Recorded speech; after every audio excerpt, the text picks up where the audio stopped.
Vacan. Şok beyaz yatkına şok yeter. Vacan. Hayattan kaçtı.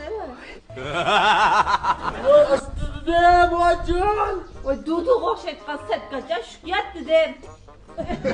Vacan. Vacan. Bir şok yatkına be. Vacan. Ay. Vay Hey koşnam. Bu ne iş oldu? Kıp gündüzde vacan da. Acaba bir iş oldu sizler. Acaba bir köyümde alamadım iş oldunuzda. He? Tan yolda mansam acaba bir avaç kudutken çıkarttığı şidakcanlı ahotna dumbalı utan çok da gittim ha. Kargıma ses. Köyümün ozman demiş kovduğunumda bundaki kar pigmentlerini sıkıldık. Ha? Bu mata uyuşkutarcıda beni sıkıltıramaz la. Nima kısa çapat atıp ha? Kopanlan aldı kopanla.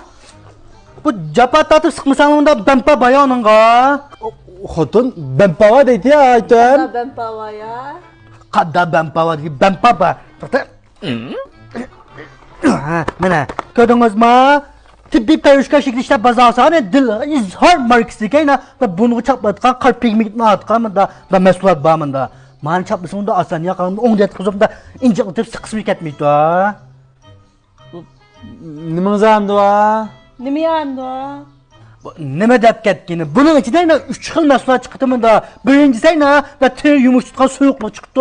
İkincisi kipinekka oxşatkan çaplaq çıktı. Məgi çaplatkan. Üçüncüsü ne? Məgi eşketken ter tüşkülün editkan ayna soyuqluq çıktı mı da? Nima gapaydık da? Nima gapaydık da qoşna? Ter tüşküsü paki tazlap ayna tüşkü içideki qalduq materiallarını sıtkı çıkıp taşlaydı. Yüzünün her kanda yerdeki kapkar bop kalgan çikitlerini tazlaydı.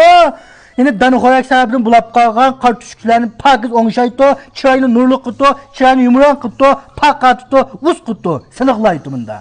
Yine birini asınız birini soğat katıtı. Ne natı ne? Ne natınıza koşlamış ikran azki telefonumun ündüğe koşap ayna alakasıp satıvarsanlı burdu. Ben keşke incikleşip durmayın mı yıkayışıp. Hecep öylap kaldı adam. Bak koşnam. Hamisi. Cim oturan biz. Müşahede. Bir kayda yakıt ya. 哎呦我的妈！